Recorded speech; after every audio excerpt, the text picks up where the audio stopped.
8 years ago, I came to this very summit. I was here. Does anybody remember? I don't know. I remember. Does anybody remember what I said?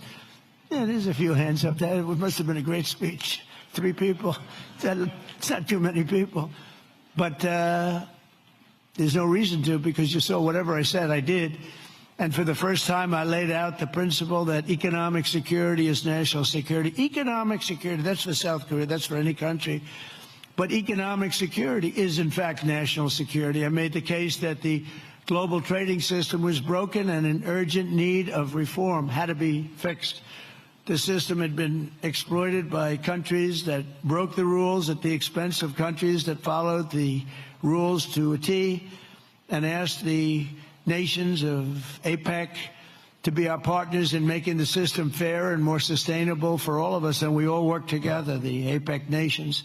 8 years later, as I'm back here in Asia, and I'm pleased to say that the positive vision for revolutionary reform I laid out, it seems like a long time ago, is now a reality. President Trump wrapping up his remarks at the APEC CEO luncheon in Gyeongju, South Korea, where he was speaking trade negotiations and also touting the U.S. victories on the world stage when it comes to the economy, militarily, peacekeeping, and the trade deals close as well. Of course, this comes with a culminating meeting with Chinese President Xi, and all eyes on that and see what could be accomplished as far as trade and a deal with that, with the president saying that he sees a good deal on both sides ahead of that meeting. Let's turn to NBC's Gabe Gutierrez, who is traveling with the president.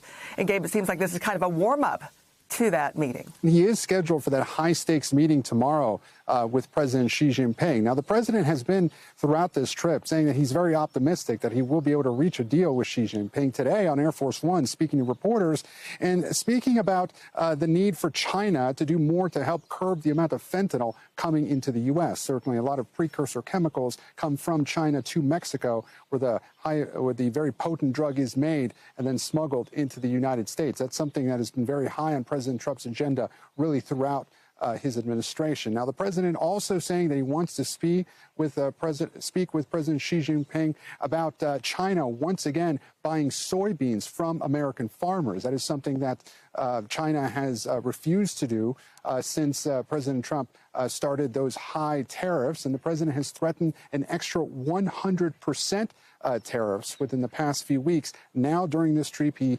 has seemed to back off of that. So again, we are awaiting that high-stakes meeting tomorrow. Later today, however, the president expected to hold a bilateral meeting with South Korea's president as well. Again, this comes after he just left Japan this morning, but the president seeming to be in very good spirits as he continues this trip around the world. Francis? And Gabe, ahead of that, Trump said that he is not so sure if Taiwan will be on the table when it comes to those talks with President Xi. Right.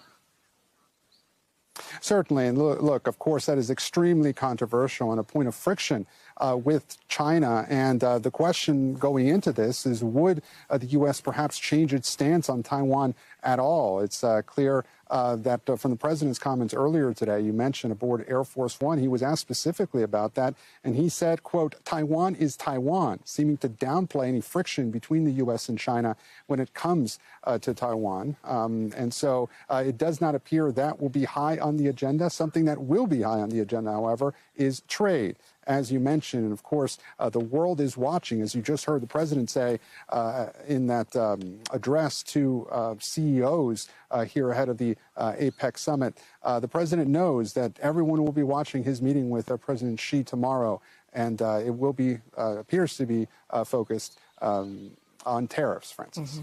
And also waiting to see if he has more to say about the potential of a meeting with North Korean leader Kim Jong-un, as the president said that he was open to that. Thanks so much, Gabe Gutierrez, traveling with President Trump in South Korea. We thank you for watching. And remember, stay updated on breaking news and top stories on the NBC News app or watch live on our YouTube channel.